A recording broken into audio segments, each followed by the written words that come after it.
Well, I'm here with Joseph Goldstein, who's a very old friend and quite respected meditation teacher, and we're going to talk about all things related to meditation and mindfulness. And Joseph and I have known each other for about 25 years, and he was one of my first meditation teachers and became a friend a long time ago. We spent a lot of time studying with other teachers in Asia.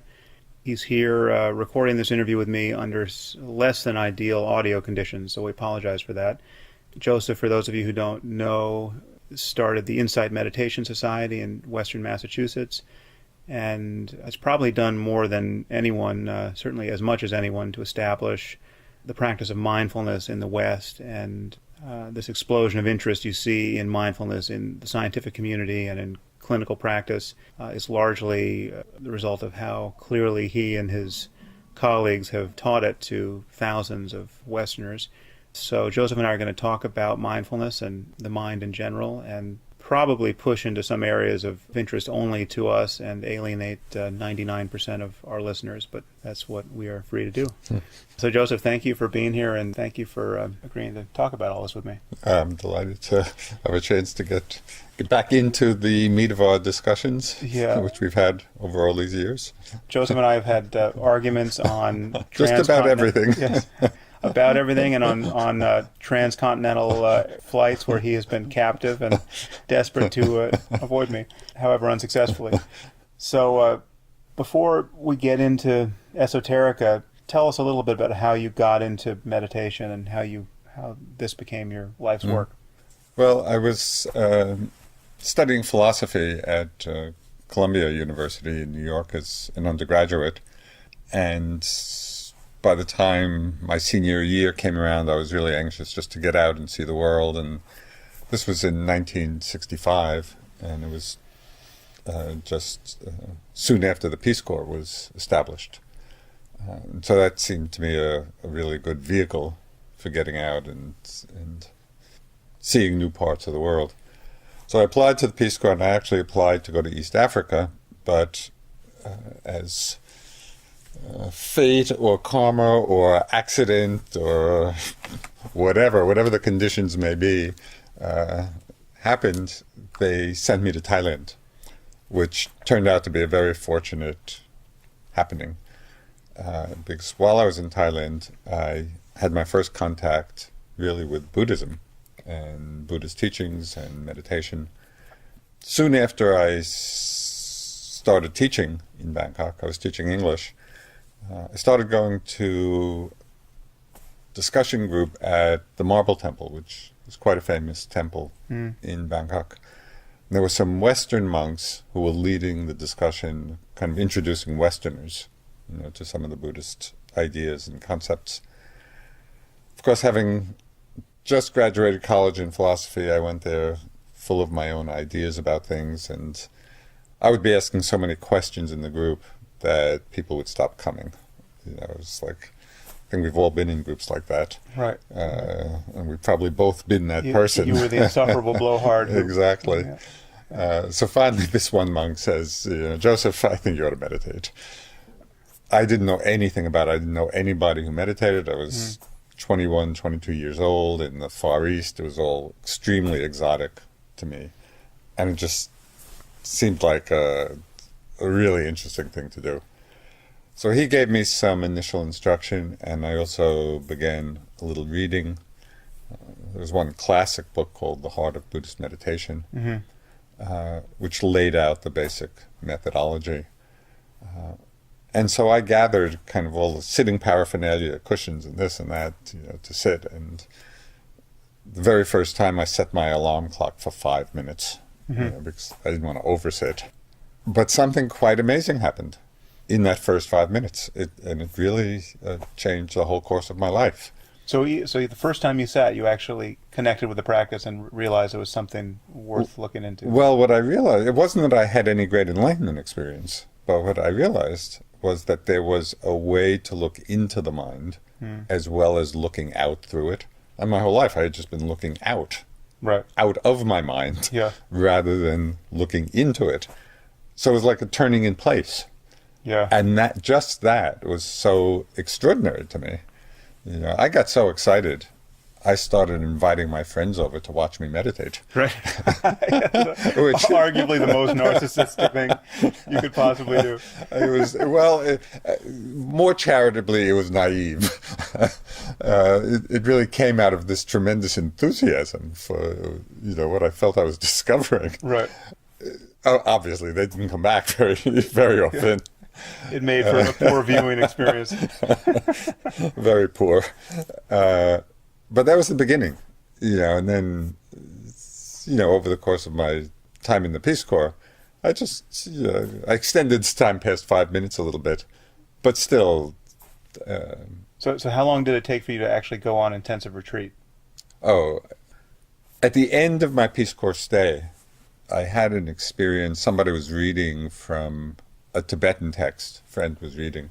So at this point you had been meditating for, what, a year? Or? Yeah, maybe, yeah, but just intermittently. Just an hour a day or something? Probably not even, right. But I was dabbling. Yeah. I was just dabbling in it and reading and going to some classes, Mm-hmm. Trying to find out more about it. But just at the end of my Peace Corps stay, before I left for home, I had a really transformative experience listening to somebody read from a Tibetan text. Mm-hmm. And it just was an experience of opening to an understanding of the mind. And kind of in classical Buddhist terms, they talk about the unborn or the unformed, or using words like that to describe the freest aspect of the mind. So something happened. What the hell happened? Somebody was reading this text, a Tibetan text, and that was a very early translation of it, right. which a translation which has now been so a faulty translation. A faulty translation by Evans Wentz, called the Tibetan Book of the Great Liberation. Right. There have since been much more careful translations of it, right, and very powerful ones, but even in that faulty translations. Have the new translations revised the very line you found so useful?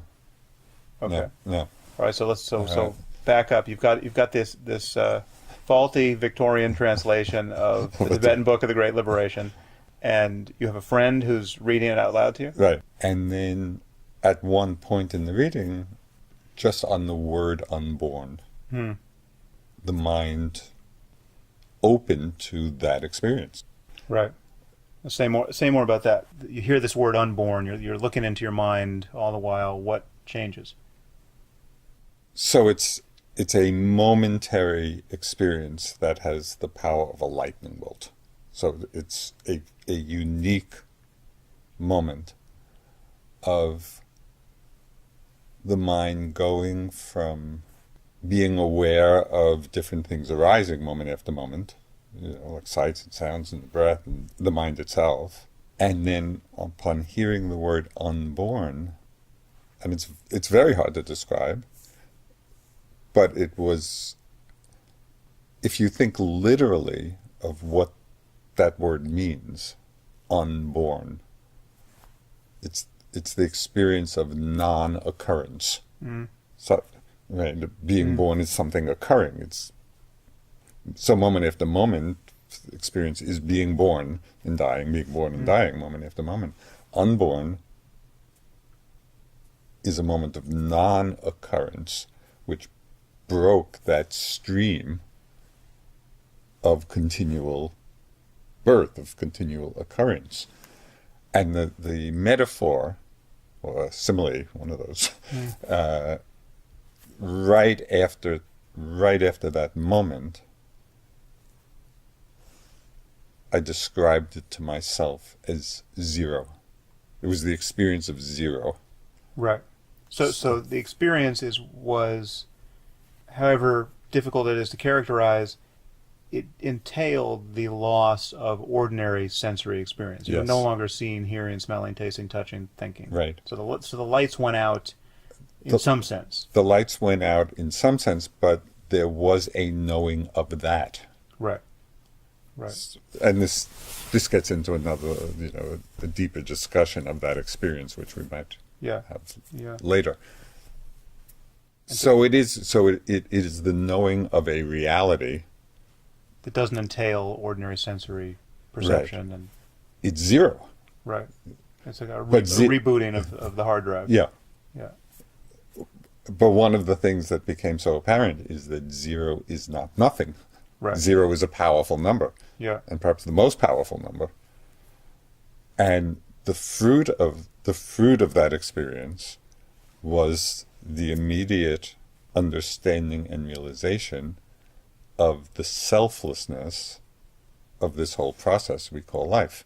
That there's no one to whom it's happening. Right.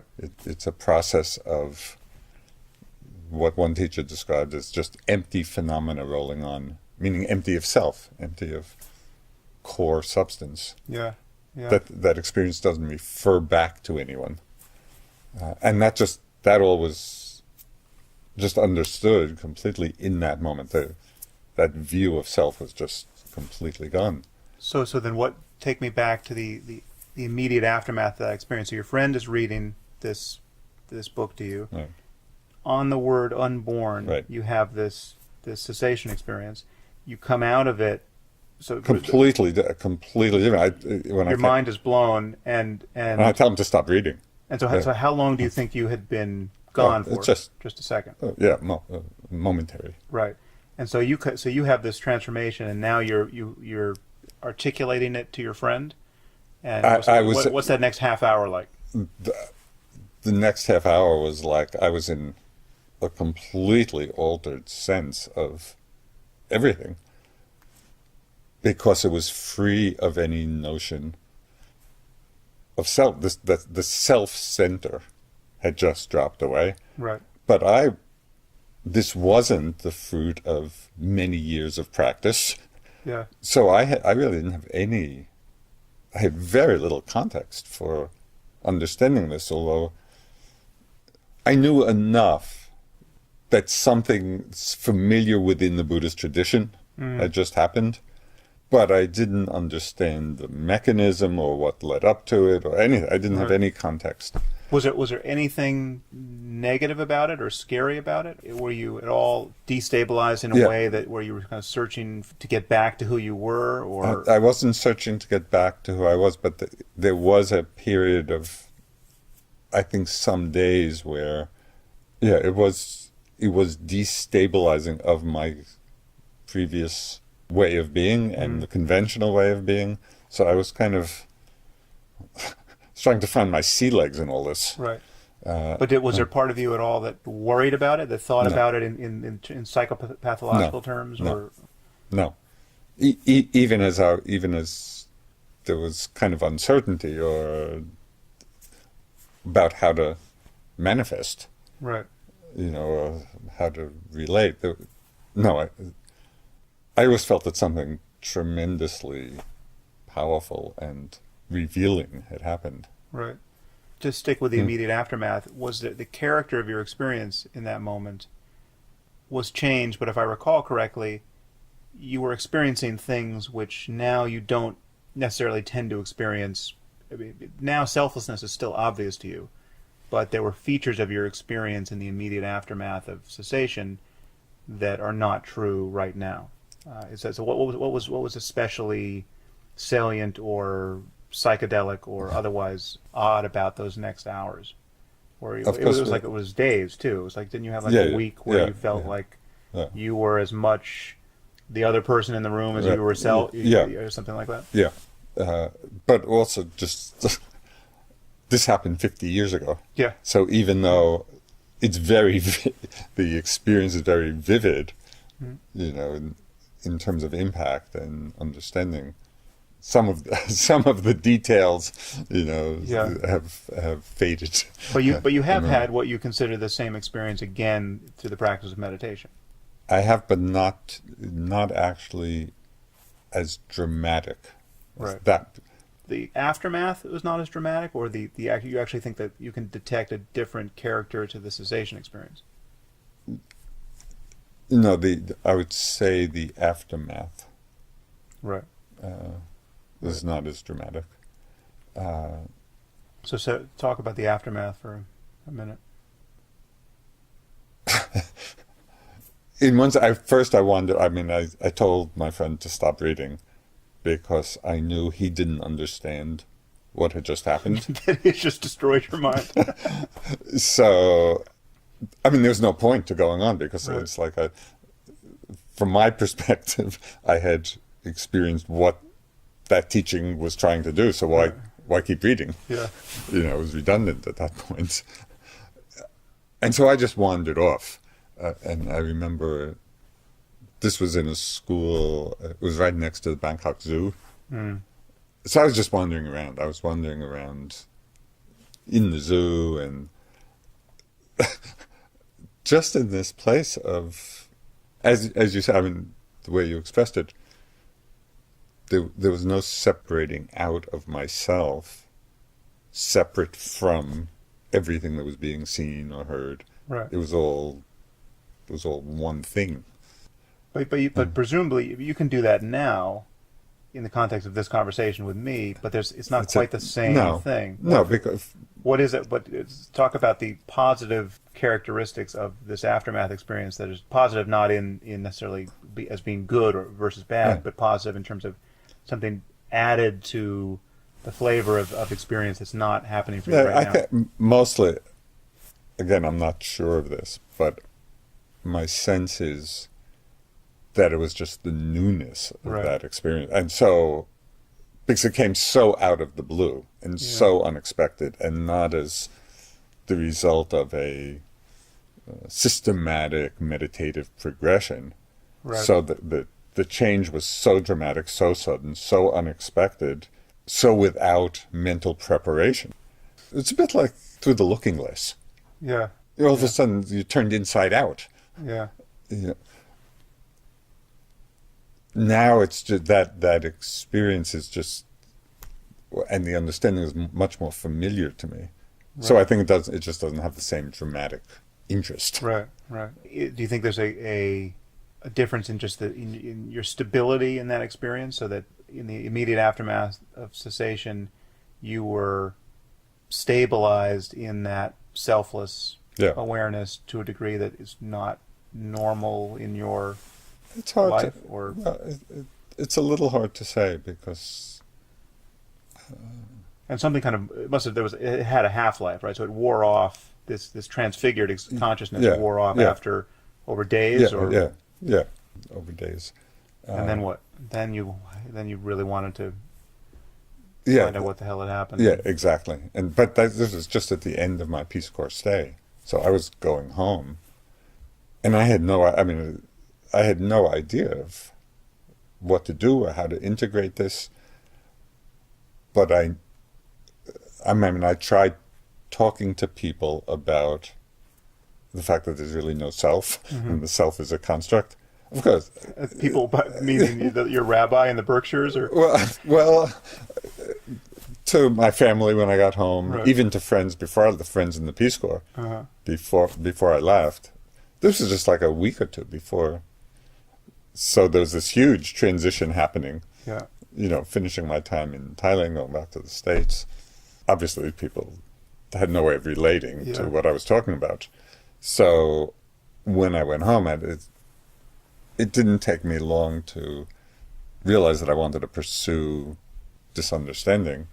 And actually, just a little anecdote. When I was home, I went up to a place called Chapel House at Colgate University. It was just to go on a little retreat myself. Mm-hmm. But this is before I had done any intensive practice. Right. But so I went up to this place, beautiful place, upstate New York, and they had a copy of that text there. Mm-hmm. And so I got somebody to read me the text again, thinking, maybe I can recreate this whole thing. Yeah. And nothing happened. Read it again. Right. So I realized that Louder. That wasn't the way. Right. And so then I just became motivated to go back to Asia. This is still 1965? No, this is 67. I went into the Peace Corps in 65, and this happened just in the beginning months of 67. So you were a part of that wave of Westerners going to India, the slightly early part, going to India to meet Eastern teachers of esoterica. So I was going to go back to Thailand, since this is where all this happened. But I stopped in India on the way. People had given me the names of different Indian teachers and gurus. So I went in India and I was just wandering around to some different ashrams. So Hindu ashrams and Both. Buddhist? And, So you, at this point, you were not committed to Buddhism as the context for your study? I think I was, not so much consciously, but when I went to this one Sikh ashram that teaches this, what do you call the inner sound? Nod yoga? Something like that. So, So I went there, and it was a very powerful, big ashram in the Punjab. Right. I've got tinnitus now. I could be a master of Well, I could take I have a sound that is unignorable. He was very impressive, very powerful, and everybody who went there was on the trajectory of wanting to get initiated into it. Right. So that all the pressure, the peer pressure, was to go for initiation. But there was just something in me based on this experience that said, this is not my path. So I went for a personal interview with the master, and he wasn't trying to convince me or anything. I said to him, just doesn't feel the right path for me. I think I'll go back to Thailand. And he said, I think you should stay in India. But not necessarily with him. No, not with him. He wasn't. So as it turned out, that proved to be a very prescient remark. Whether, from my perspective... It's a pity you've been wearing a turban all these years. Right. It would have been a very different path. Anyway, I'm going back to the train station to go back to Delhi, to go to Thailand again. In the rickshaw, on the way to the train station, the thought pops into my mind, oh, maybe I should go to Bodh Gaya, which is the place the Buddha was enlightened. I go to Bodh Gaya, and at this time there are not that many Westerners. In Bodh Gaya there were very few. I go to this place called the Burmese Vihara, where the Westerners were staying. It was like the Burmese rest house for Burmese pilgrims. But Burma was closed at that time, so that no Burmese were coming. So the few Westerners, there were maybe 5 or 6 Westerners, they were staying there. I met some of them. They were a group of Danish people. They were studying meditation with this person named Anagarika Munindra, who had just come back from 9 years in Burma and was teaching Vipassana, or insight meditation. So he had just come back. He had started teaching in Bodh Gaya. So these Danish people said, would you like to meet Munindraji? So I went to see him. He explained the Vipassana practice, and it was an immediate connect. It's exactly what I was looking for. But wasn't Vipassana what you had been given in Thailand?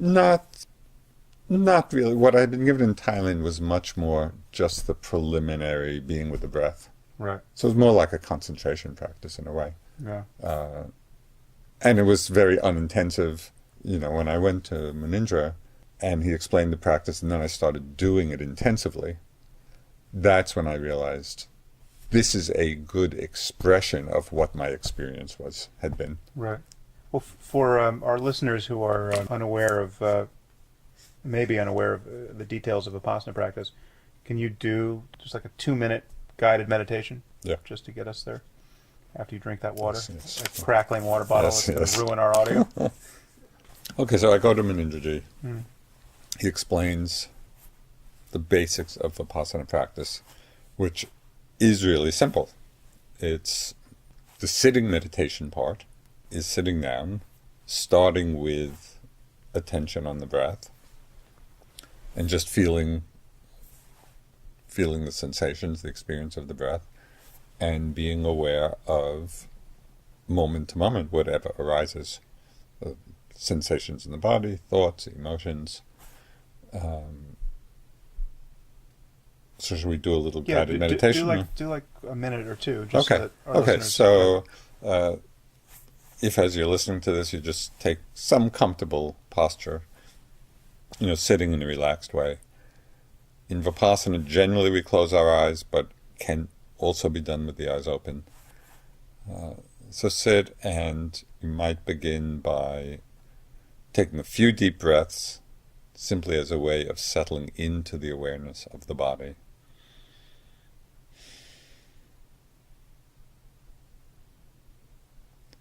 Then let the breath come to its own natural rhythm. And simply be aware or feel the sensations of each breath as it comes into the body, as it leaves the body. It's not a breathing exercise, it's an exercise in awareness. And so we simply use the breath as a vehicle for being aware.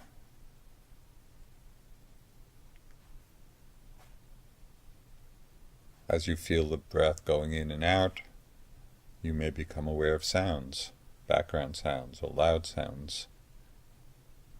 Then simply notice hearing. Be aware of the experience of hearing, how the sound comes and goes. Then returning to the breath.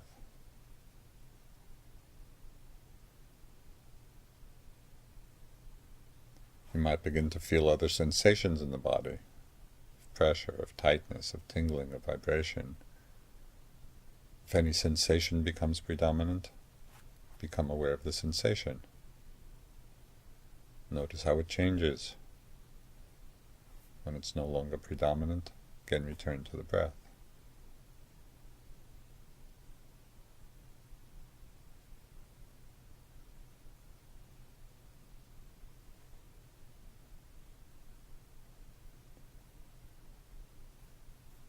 And be aware of any thoughts or images that appear in the mind as you're feeling the in-breath and out-breath.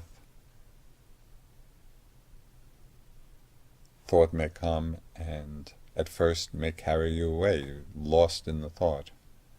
But at a certain point you become aware that you're thinking. You might make a soft mental note, thinking, to highlight and emphasize the awareness of thought rather than being lost in it.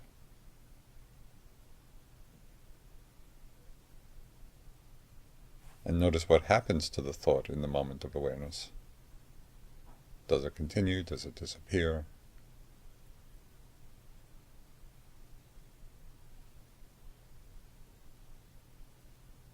When the thought is no longer there, again return to the breath or bodily sensations.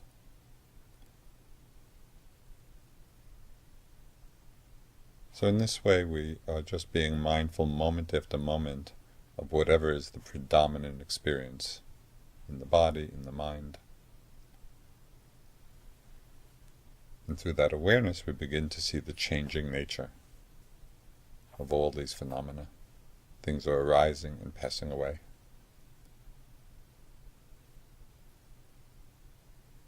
And in the awareness of this process of change, the mind no longer clings. And the mind of non-clinging, of non-grasping, is really the essence of the Vipassana practice. Well, that's great. So a few things to point out there. One is, that is the whole practice. So in a very short span, you can give more or less the entire practice. There's there's tweaking of the dials that you may want to emphasize for someone in the middle of a 3-month retreat, or given whatever they happen to be experiencing. But in seed form, the whole logic of the practice was just given. What's unique about Vipassana, I think the reason why it has been adopted by so many clinicians and now scientists who are studying meditation, is that, one, it doesn't require that you add anything strategically to your experience. You're not repeating a mantra, you're not visualizing something. You don't have to develop an interest in or sympathy for historical figures or potentially imaginary figures, deities in Hinduism or the Tibetan Buddhist canon. And so it really is just paying closer attention to whatever happens to be happening in that moment, in the mind and body. And the other very important feature of it is that it, in principle, doesn't exclude anything. So So you don't need a quiet room. You don't need a comfortable body. In principle, anything you notice is as good as any other object of meditation. And that virtually every other practice Yes, doesn't yeah. can't meet those two tests. So I think it's perfectly designed for export to a secular scientific Yes. audience because Yes. because it stands to It's reason. just life. It's just life. And if you want to know something more about what it's like to be you and what could possibly be discovered through introspection, it makes sense to pay attention. Exactly. And that's all this is paying attention. Yes. That when I first went and met Munindraji in Bodh Gaya, when I went to meet him, he said something that was so, the common sense of it was so striking to me. It's really what was the big hook for me. He said, if you want to understand your mind, sit down and observe it. That was all. There was nothing to believe. There was nothing to join. It was just that, how else can we understand our minds except by observing?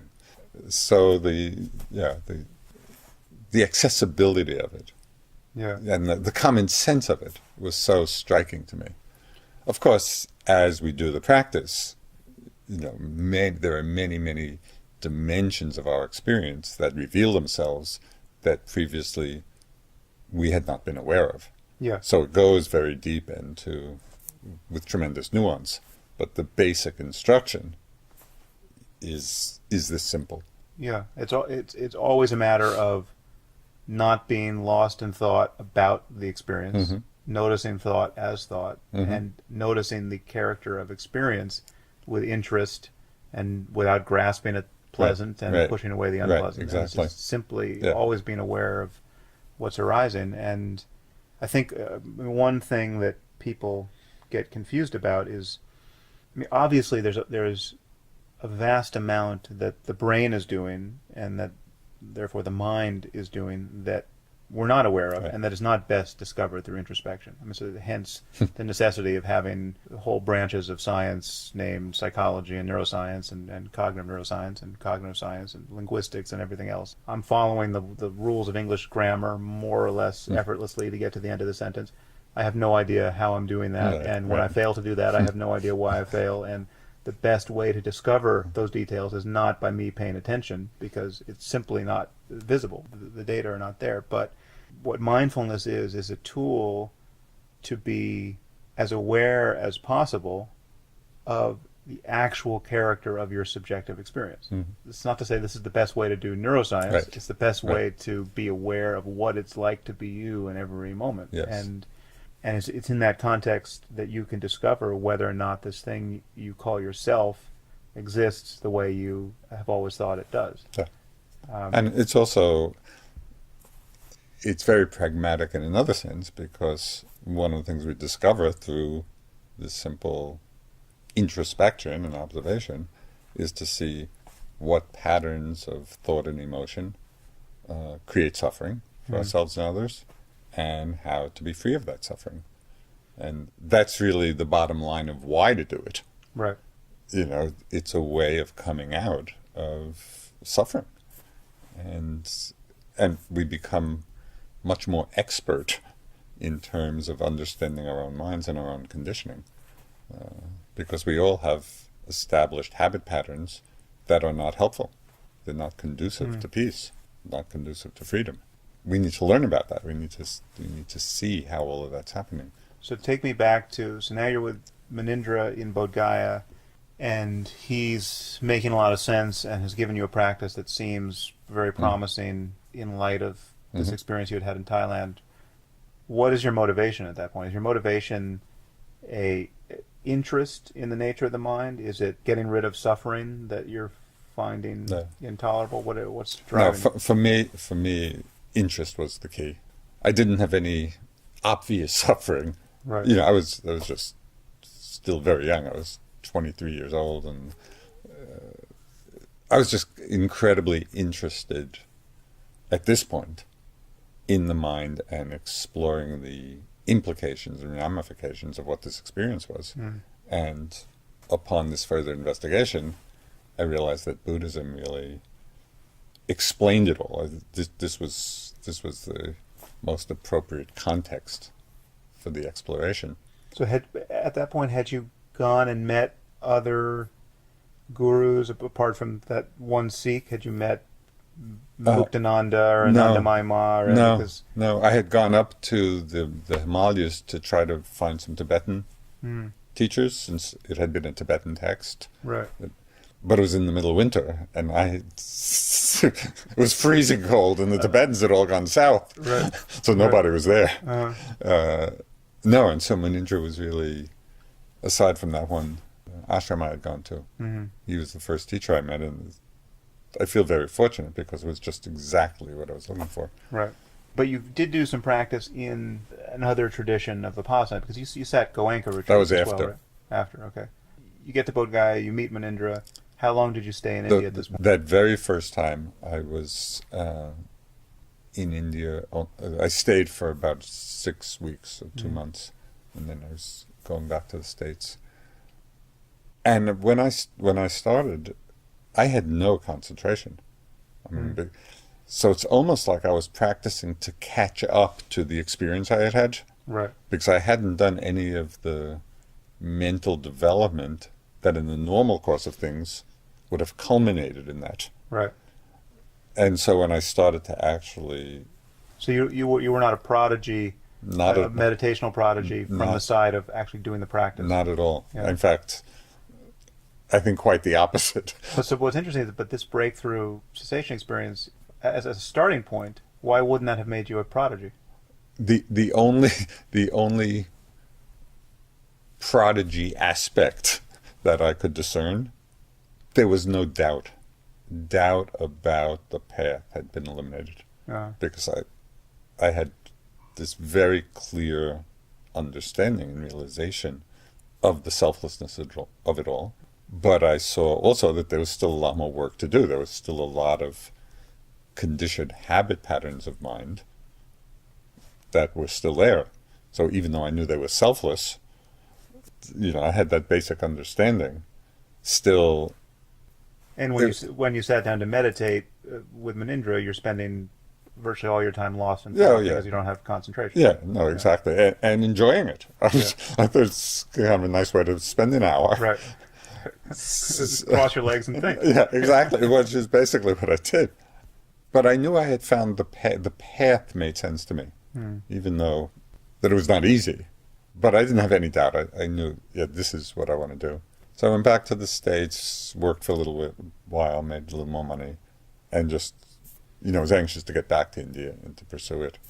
When I went back, I got inspired to do the meditation on loving kindness. Metta. Metta, that's the Pali word. I had just come to a realization that I felt that this was a quality that I could well develop in myself. I feel a little lacking in myself, and I started lacking in the world. So I was very inspired. Can you just describe what that practice is? You don't need to do a guided metta practice. So the way metta is done, or one way it's done traditionally, is just to think of somebody. You start with a benefactor, somebody for whom you have good feeling, loving feeling, and you visualize them and repeat certain phrases of loving kindness, of well-wishing. May you be happy, may you be peaceful, may you be free of suffering. And it really becomes a mantra of loving kindness, where you're repeating the phrases, directing it to the image. And then it's a progression going from a benefactor to a friend, to somebody who's neutral, to somebody who's difficult for you, and then to all beings. So it's a gradually expanding field of loving kindness. And unlike mindfulness, in this practice, there's a target mental state Yes. you're trying to kindle and to hold Yes. in the mind and to grow and deepen. And there's a very explicit goal Yes. in terms of the mental state you're trying to produce. Yes. And actually there are two aspects to it. One is the development of the feeling of loving kindness, but it is also a concentration technique. And so what develops, it can also be used to develop concentration as well as the feeling of loving kindness. And for me, I was doing this loving kindness meditation intensively, also for about 6 weeks or 2 months. So this is all day, every day. Yeah. So you're on retreat now. I'm on in retreat, Bodh Gaya. yeah. And it was in doing that practice that for the first time my mind developed some concentration, and it was quite remarkable. I mean, it's a whole new inner space. And before, even though I had no doubt about the practice and I was committed to doing it, it was really difficult. You know, it was work. So your first time, you had periods that were periods of intensive practice on retreat doing Vipassana where you hadn't broken through? No. So your first period of retreat was doing metta? No, the first 6 weeks when I first went to Bodh Gaya, I was doing Vipassana. But for like 10 hours a day, or yeah, and still just feeling the effects of not having concentration. Right. No, I was continually trying to bring my mind back and be present. Right. It was hard work, but I had no doubt about it. I wanted to do it. Right. But you were a hard case, because many people do a 10-day or 3-week retreat Vipassana for the first time. Yeah. And at some point in that retreat, really do experience kind of effortless concentration. Yeah. No, I didn't. And that's why for me now as a teacher, I have tremendous confidence in people being able to do it. Because if I could do it, anybody could do it. Right. Because my mind was so unconcentrated. Yeah. But the metta really, that established my mind in a degree of concentration. Not fantastic, but sufficient. Yeah. And it changed everything, because once the mind develops a certain level of concentration, then the practice becomes much more effortless. Right. You know, there's a momentum to the practice, and it becomes much more enjoyable. And so doing that period of the loving kindness was really important for me in the whole trajectory. And then at a certain point I went back to Vipassana, and then just proceeded to continue with Vipassana, going through. So now how long did you stay in India this time? I was in India over a 7-year period, and I was back and forth to the States maybe 2 or 3 times in that period for a few months at a time. So I was mostly in India. Mostly in India for about 7 years, in Bodh Gaya? Bodh Gaya during the winter months, we would go to the mountains in the summer months. Dalhousie? Yeah, Dalhousie is very, very hot in the plains in the summer. So and during this period, so you're basically in India for 7 years, and then now this is the period where a real influx of Westerners is now noticeable. You've got Ram Dass and the whole party coming through Bodh Gaya and doing Goenka retreats. So you studied with Goenka as well during that period? I did. It's starting in 1970. I started doing Goenka retreats, which was also very powerful. It was a very powerful technique, but I had a major obstacle. So when I first started doing Goenka, which is a body scanning. So the difference being you don't focus on the breath as a primary point of contact. You actually very strategically move through the body, noticing sensation from your toes to your head and back again. Right. He does emphasize using the breath for the first few days of a 10-day retreat. For concentration. Right. And then it opens up to the body scan. Right. So when I first started doing that, I'd already been with Munindra for a few years. My body, it totally opened up. It just became a body of light. You know, and it's wonderful. It was just free flow of energy, and it was... unpack that phrase. Can sound a little spooky. Body of light. What do you mean by body of light? It's you weren't literally glowing. From the inside, it felt like it. But usually we experience the body as somewhat dense and solid, but through this intensive body scanning up and down, we begin to experience the body as an energy field, right? Meaning just a field of flowing sensations with no solidity anyplace. And so it's just this free flow of energy it's very enjoyable. And so I got into that, and but just spent hours and hours and hours in that. It's very, very effortless. Then I had to go back to the States. Maybe I'd run out of money, or went back for a couple of months. When I came back to India, I had lost my body of light, and it had become like a body of twisted steel, Right. and I could not recreate that experience. Uh, And for 2 years, I was struggling to get that back. Struggling in the context of Meditation. with Goenka or Yeah. with Manindra? No, with Goenka. Oh, so you spent 2 years doing the Goenka style. Oh, more. I Vipassana. spent close to 4 years, Uh-huh. 3.5 years Right. doing that style. So it had started off gloriously, Right. and then it had crashed.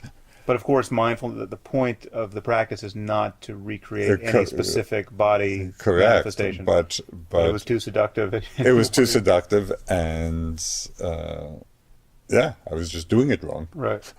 But And did I Goenka didn't give you instruction? No, not really. I was, because there was a lot of emphasis in that tradition to get that free flow.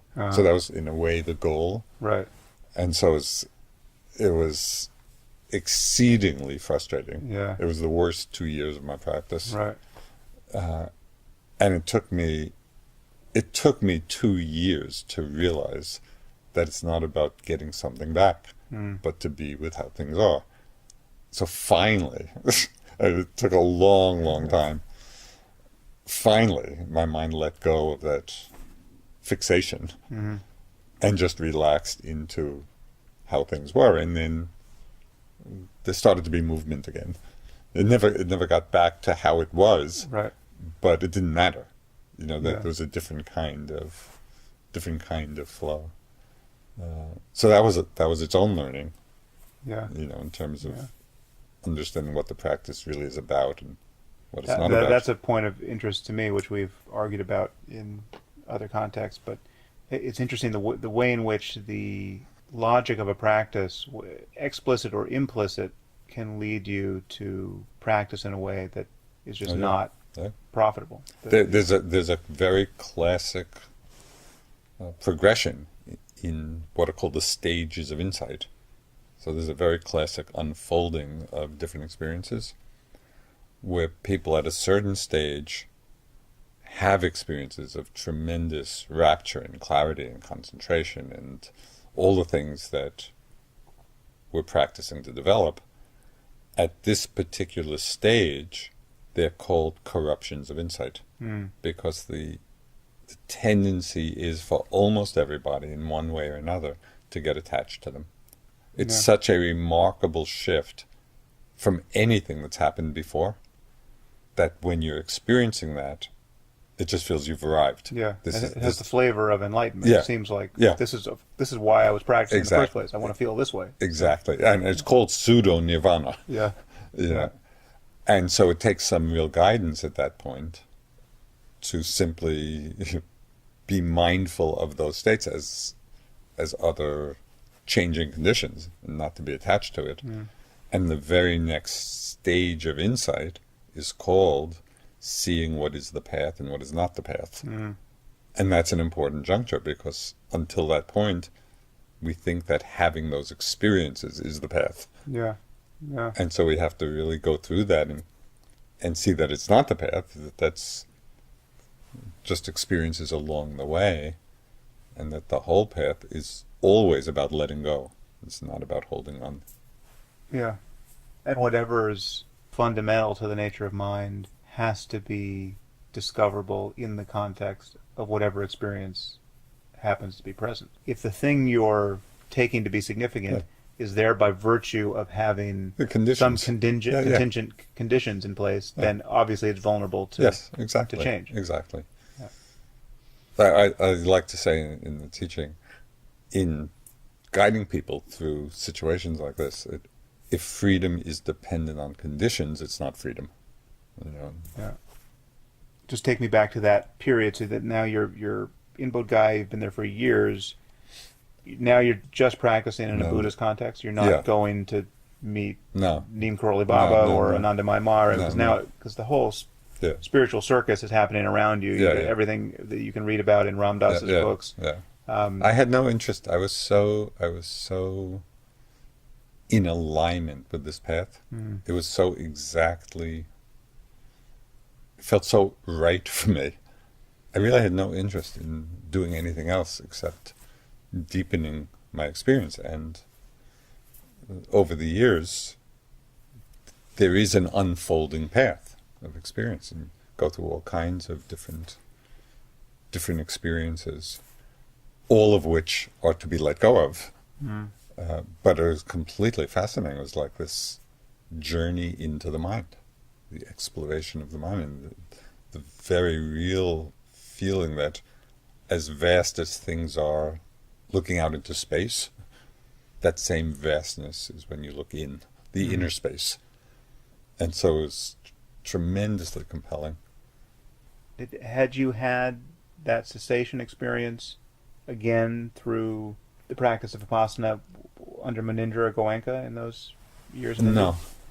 So 7 years in India practicing Vipassana, you still hadn't gotten back to that same experience? No. I'm trying to remember now. So, no, it got back to the quality of mind, or the openness of mind. That was the fruit of that experience. Right. But not that. Not the precipitating cessation experience. Yeah. So then, when did that come? When did you? So then in '84, we met our Burmese teacher Sayadaw U Pandita, and he's a very demanding teacher, and very strict, and so there was a whole movement of, again, doing intensive practice, but with tremendous intensity. Yeah, really bearing down on it. Yeah. And so it was in practicing with him. In that first 84 course, or? Not in the 84 course, but then in 85 went to Burma and sat with him there. When I was practicing with Deepening, there were some experiences, not with the same impact, but which she thought were of that depth. And that's when I realized, that's when I came to who knows, because it didn't seem to me to be that. Right.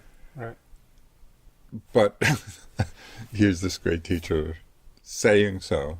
Yeah. And so in the course of my history, I've had experiences where I thought something significant had happened and the teachers didn't, where I thought it wasn't so significant and the teachers did. Yeah. And so clearly, I would imagine you come down on the side of your perceived significance has to trump their outside view of your mental development. Well, in both cases, no, because there are so many different kinds of spiritual experiences. But presumably, if you have one that has a profound effect on you going forward, right? It's the measure of its significance is its profound effect. It's lasting profound effect. Yeah. Right. But sometimes in the moment you can think something is very profound, and I've had this. Yeah. I guess what I'm trying to say is that the maps are always super clear. Right. The unfolding experience for different individuals sometimes is, but sometimes isn't. I've come to a sense of just staying open to the different possibilities of what something means without rushing to conclusions. Isn't that also synonymous with being open to the possibility that the maps are not accurate? Either not accurate or not complete. Yeah. Every map of necessity is limited. It's a map, it's concepts. Yeah. Trying to describe experience, and experience is always more varied than the map and conditioned by so many different things. I guess my mind has just become much more relaxed with regard to conclusions. Yeah. And the basic framework for me at this point is, with regard to the whole range of spiritual experiences, the measure of its importance is whether the defilements are lessened and perhaps uprooted or not. We've begun using a few terms that will undoubtedly be unfamiliar to most of our audience. One is Dzogchen. You've already defined Vipassana, but maybe, just so it's clear, define Vipassana as a tradition, and I'll say something about Dzogchen, and then people will have their bearings. Vipassana is a Pali word, an ancient Indian dialect that it said the Buddha spoke. It really means insight meditation. And that particular kind of meditation is practiced mostly in Southeast Asia, in what's known as the Theravada Buddhist tradition, the tradition of Buddhism that's practiced in Sri Lanka, Burma, Thailand. So it really refers to this particular kind of meditation that develops the four foundations or the four ways of establishing mindfulness. So it's very much embedded in this Theravada tradition of Southeast Asia. And the primary technique is cultivating this quality of attention called mindfulness, the purpose of which is to see the three characteristics of phenomena. So maybe just right. So the point of developing mindfulness, or the purpose it serves, is in order to see clearly in terms of the development of wisdom, seeing with more and more clarity the impermanence of everything that arises. Whatever arises is also going to pass. And in Vipassana, we begin to see this flow of impermanence on more and more microscopic levels. As the mind gets more refined, concentration stronger, we're really in the momentary flow of phenomena. And as a result of that, we begin to see what is called the unsatisfying nature of phenomena, the characteristic of things being ultimately unsatisfying. And that's what we should perhaps put a footnote there, that this term that you're translating as unsatisfying or unsatisfactory is often translated as suffering, and hence the idea that the Buddha said life is suffering. Right. You might just wax for a moment on that topic. Yeah, I think that the Pali word is dukkha, and it is the central word of the Four Noble Truths of the Buddhist teachings. The truth of dukkha, the cause of it, the end of it, and the way to the end. As you mentioned, dukkha is often translated as suffering, but it's not a very accurate translation because, as we know, there are many things in life that are pleasant and enjoyable and we don't experience as suffering. The deeper meaning of the word dukkha is that things ultimately are unsatisfying or unreliable precisely because they're impermanent. Some of these things are pleasant, some are unpleasant, but all are equally dukkha in the sense of not capable of giving us a lasting satisfaction. In that way of understanding it, it becomes much more universal.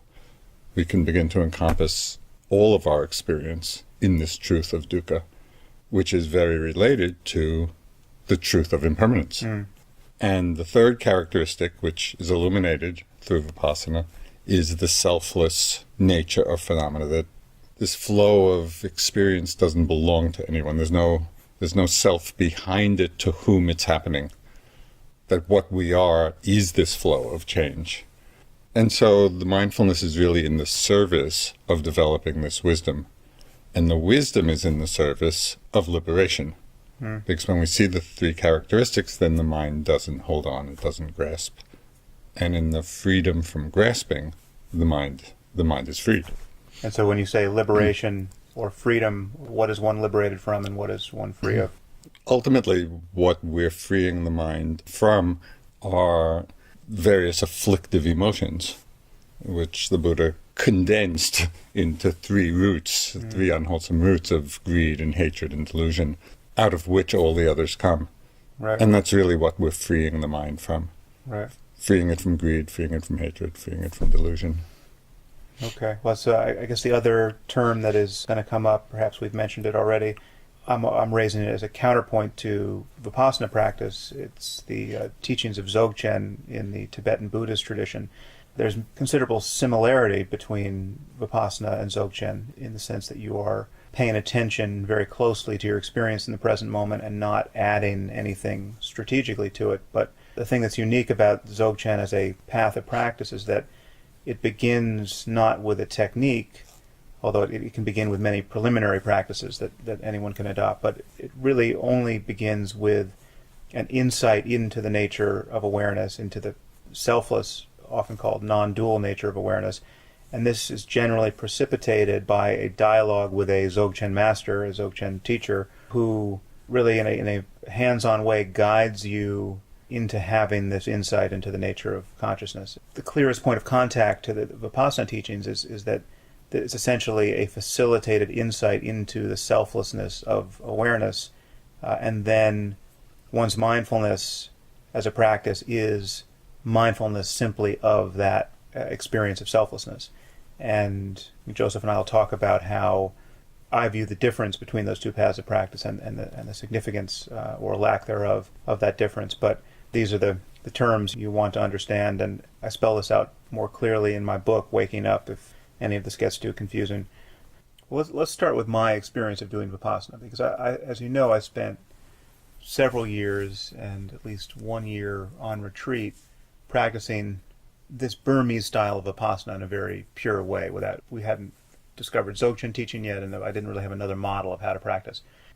As many people do in the practice of mindfulness, I started, as virtually everyone does, with the possible exception of yourself, I started with a very clear sense of being a self, being a subject who is now adopting this practice for reasons of both intellectual interest and wanting to overcome the kinds of suffering that all selves are prone to. So I felt like I was the subject of my experience, and now I'm given this practice, which, as you gave us about an hour ago, starts with just strategically paying attention to all of one's sensory experience. So you start with the breath and then sensations in the body, and the goal is to pay attention clearly enough so as to have certain kinds of insights. The one most interesting insight that is advertised is to discover that the self is an illusion, that you don't have this self that you thought you had,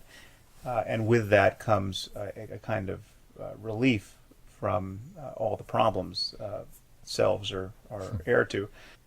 But the issue is that you can seem to practice mindfulness as a strategy, as a self, paying strategic attention to experience, and in many cases go for weeks and months and years only in a very haphazard way experiencing this loss of self. Frankly, it seems to me that can happen even if one has had this, or seems to have had this zero experience where you've gone all the way through the progress of insight, the lights go out, you come back, you no longer have a view of self, say, you no longer have a belief in self, but one's mindfulness thereafter is not necessarily synonymous with feeling free of self.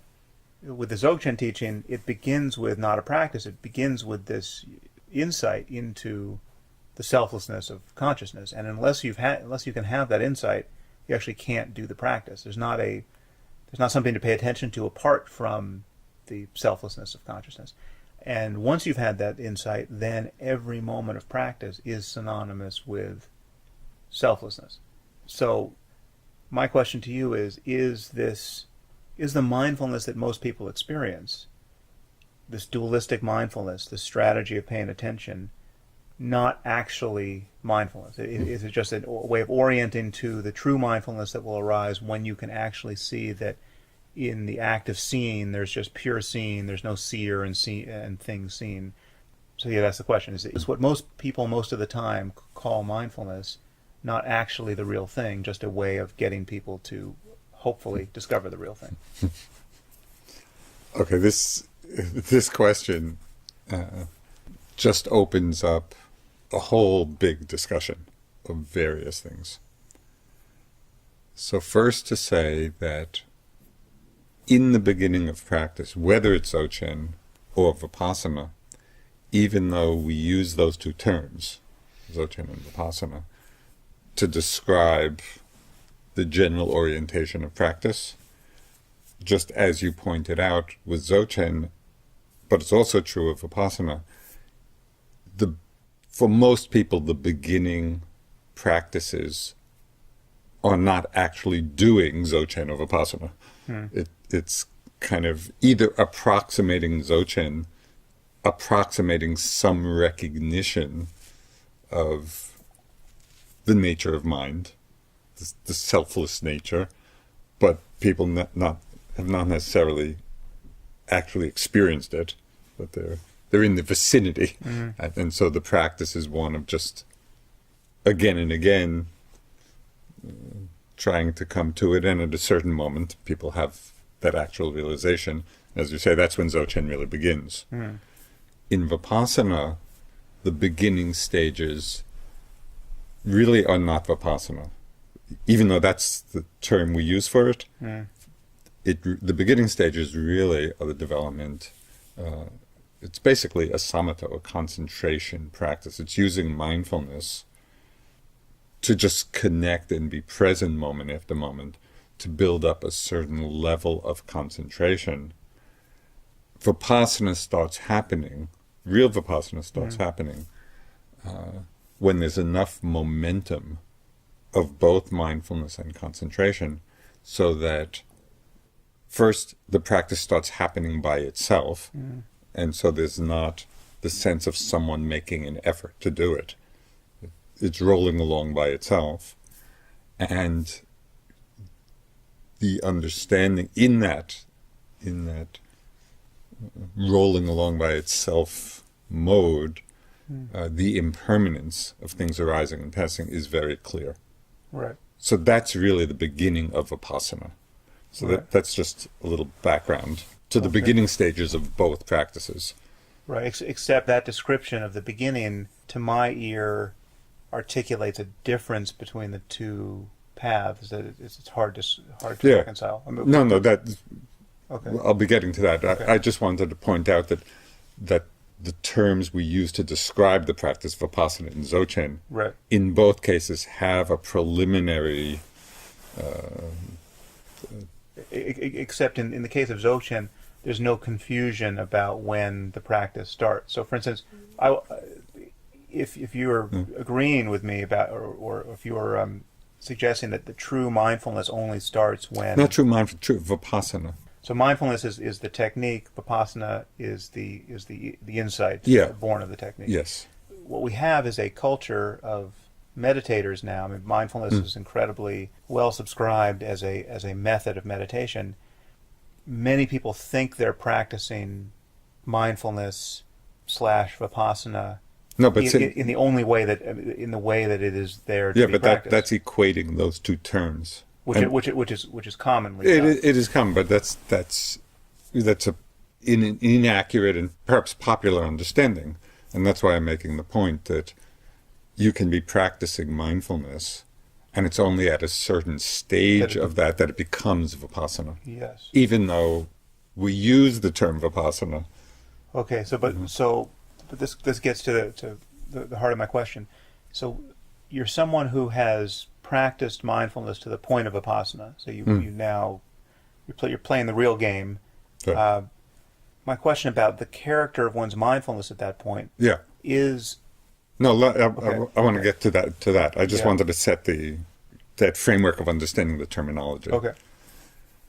So at the point where mindfulness, the practice of mindfulness actually becomes Vipassana practice, an insight practice, there is a very important stage of insight, which very interestingly, the term is similar to a Dzogchen term. And for myself, it's been an interesting exploration. Is it in some way related? Are the two experiences related or not?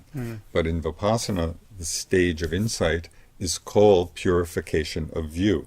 And in Dzogchen, as you know, they talk a lot about the view and clarifying the view. So in the Vipassana, in this particular stage of insight, purification of view, there is enough momentum of mindfulness and concentration so that the whole process is running along by itself. Right. And there is the clear seeing, the clear understanding that in every moment, all that's happening is a pairwise progression of knowing an object. And that's all. There's knowing of a sight, a sound, a smell. And that it's seen very clearly that the knowing that's arising in this pairwise progression is also conditioned and impermanent. Right. And so there is a profound and still beginning understanding of the selfless nature of knowing, of consciousness. Right. And so from that, and this is not a moment, this is, at this stage, It's a flow. it's a flow of yes. that experience. And it, Yeah. Well, I mean, that's familiar to me from my Vipassana practice. The difference, however, is that you're still talking about a way of seeing that is contingent upon momentum. It's contingent upon having built up the energy of practice on retreat so that you've got enough concentration and you can really just, Yes. it's effortless, as you say, Yeah. and you are then, in some sense, being pushed from behind by all of the work you've Yes. recently Yes. put in. What's different about the insight into selflessness born of Dzogchen practice, or which is synonymous with Dzogchen practice, is that it's not contingent upon anything. Yeah, no. You need no momentum. It's morning here. We just got up. I haven't had enough coffee. I've got no momentum. We're just talking. But the thing that is synonymous with the insight Yes. that is Dzogchen practice is available in this instant. Yes, except... My question to you is that really what mindfulness is in your view of Vipassana? Yes. I'm going to tie you down to something. This whole conversation touches on a lot of interesting questions and points. So, even though the way you describe, and I've had the same experience in the Dzogchen practice, that it's not dependent on momentum, but from my perspective, at least at the moment, the emphasis in Dzogchen is stabilizing the recognition. Yes. To me, I think that stabilization is really another word for momentum. Right. I would agree with you there. I think that's the way you would stabilize it is to have momentum. Yes. So whether they're truly synonymous or momentum, Yes. I mean, you need concentration and you need a continuity Yes. of mindfulness. Yeah. But the crucial difference from my point of view is it seems having practiced both and having had experiences of Vipassana momentum and Vipassana effortlessness on retreat, I came away from that experience, and as I think many, if not most Vipassana yogis do, feeling that absolutely clear insight into selflessness is contingent upon all of that machinery of effort and momentum that one can only have on retreat. So unless you've had enough concentration over the course of a day and have been meditating for hours and hours, there's not a hell of a lot to notice in your workaday mindfulness that is truly profound or truly synonymous with the mind of enlightenment. Well,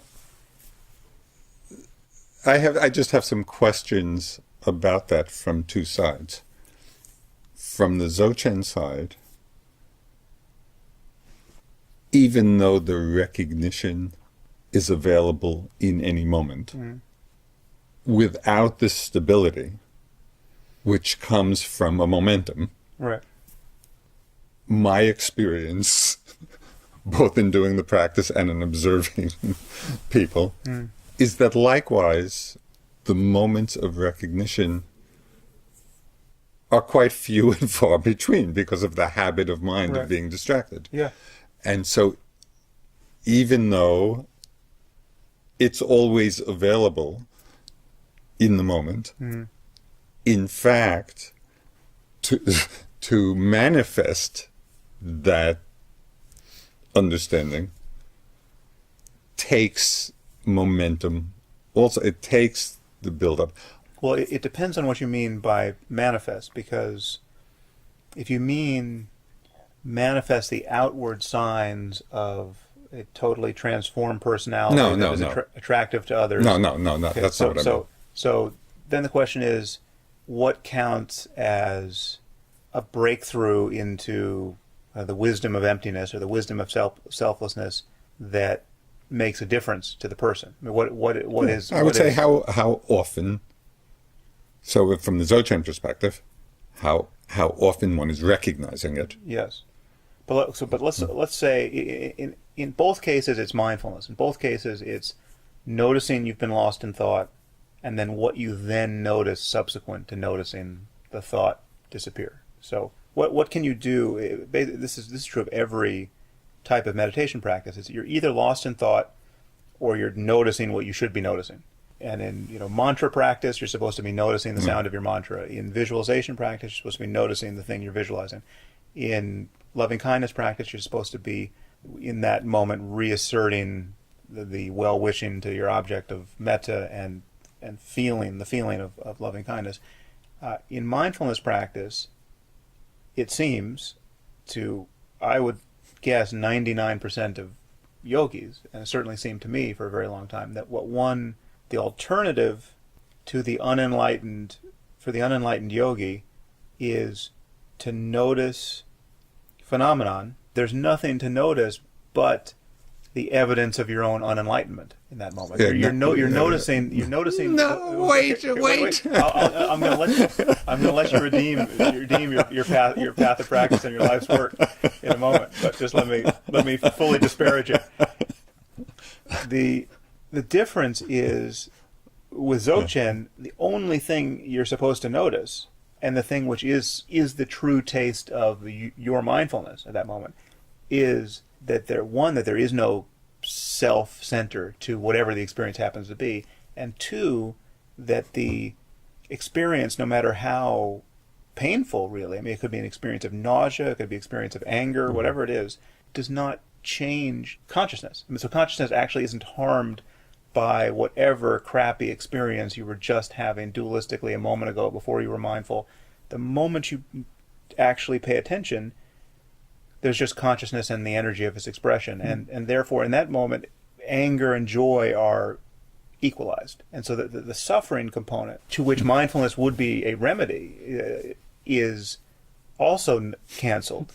So there's no one to suffer, and there's, in fact, in some sense, no suffering. It's not to say that the unpleasant sensation has to disappear in that moment, yes. But it doesn't count in the same way it did a moment ago. So my question to you is, and you can take as long as you want trying to hem and haw and get to the answer, is that really what mindfulness just is? And most people take a very long time to discover it.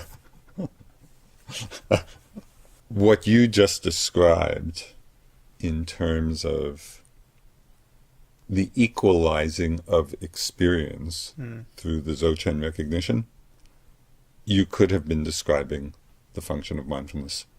Because, for example, when one is mindful of anything unpleasant, whether it's an unpleasant emotion or an unpleasant physical sensation, in that moment, the mind is not affected and is not reactive. It is in that place of simple awareness of that. And so that in the way you described it, I could have been describing the experience of mindfulness of those conditions. Right. Well, let's just stay on this point, because it's a very important point. So it is true to say, from your perspective, that if you are being mindful of sadness, say, and in that moment sadness is still a problem, that's not correct mindfulness. I mean, so mindfulness contains its own equanimity. You have to if you're going to spend 2 seconds of truly being mindful, those are going to be 2 seconds of relief from the suffering. Absolutely. Okay, now that's I think that's poorly understood, and there are many people who practice mindfulness and are not aware of that kind of internal standard where it's the relief may be eventual. They may feel a little bit better, but there's a subtle corruption that they're practicing mindfulness, one, in order to change the experience, to get rid of the sadness. Then it's not. That's what I call. I mean, I talk a lot about this in the teaching. I call that in order to mind. Right. When we're watching or being with something in order for something to happen, in order to make it go away, in order to have it strengthen or whatever. The in order to mind is not mindfulness. Right. That's just a kind of grasping, and it's desire and aversion. So as long as there's desire and aversion in the mind relative to the experience, it's not mindfulness. Right.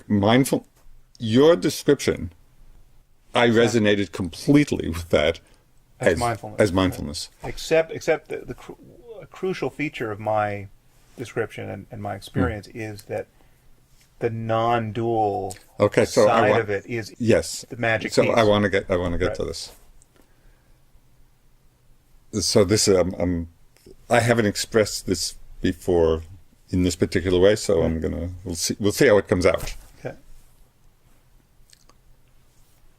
One of the things that's not emphasized a lot in Vipassana, although I'm beginning to more and more because it's actually in the teachings, but in the way it's been taught, it hasn't been emphasized. In those times when one is experiencing the impermanence or the dukkha, the unsatisfying nature, or the selflessness,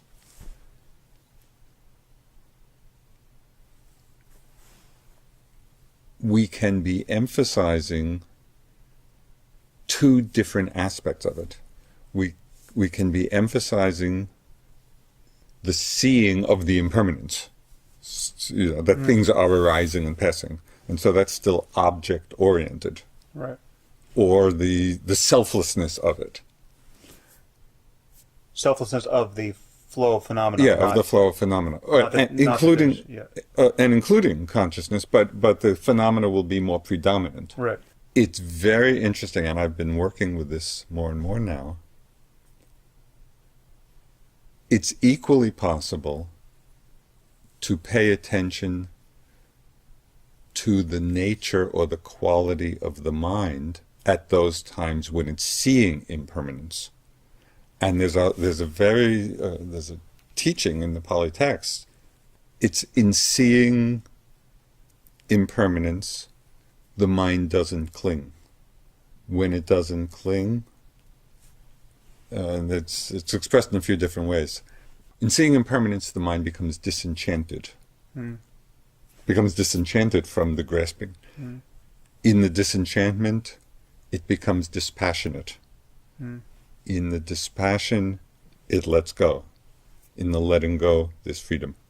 So in that sequence, it starts with the awareness of the objects being impermanent, but it turns the attention back to the quality of the mind as it's seeing the impermanence.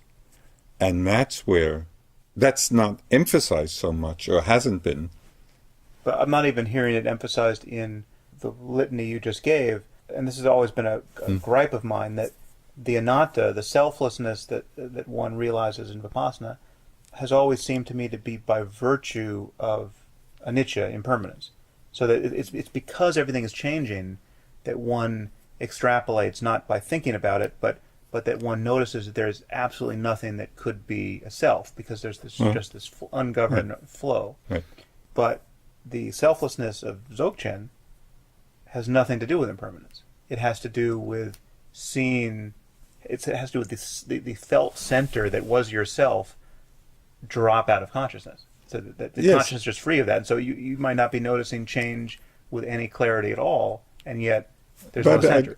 But I think that one can come to the recognition and experience of selflessness in different ways, and I don't really see that it makes any difference, because in one way or another, whether you're looking at the nature of mind itself and recognizing its selfless nature, or because all phenomena are always changing. This doesn't take a particular momentum to see. If the mind just tunes in to the changing nature that's always there, it's always present. Right. So that's another it's another doorway into selflessness. This is a doorway that doesn't seem to be not only not emphasized, but not even acknowledged in the Vipassana tradition, a direct mindfulness of selflessness. Well, that has nothing to do with looking at it. Well, at I wouldn't say that, because for some people, their understanding, and these are people with the strong wisdom factor of mind, the selfless aspect will be what's most important. For other people, it is the impermanence that's going to be most important. The function of both is the mind that's not grasping. So that's the point of it all. And so I don't see that it matters very much which of the characteristics one sees as predominant. And so many of the, for example, with Munindraji, for example, he very much emphasized the empty nature of phenomena. And I think that's why I resonated so much, because that suited my own development and experience. Sayadaw U Pandita emphasized the dukkha aspect, which accomplished or resulted in the letting go, and the not holding on. There's just one other point I wanted to get to, and I don't know if it's still in sequence enough to make the connection. One of the reasons the recognition of that selfless, empty quality of mind may not be emphasized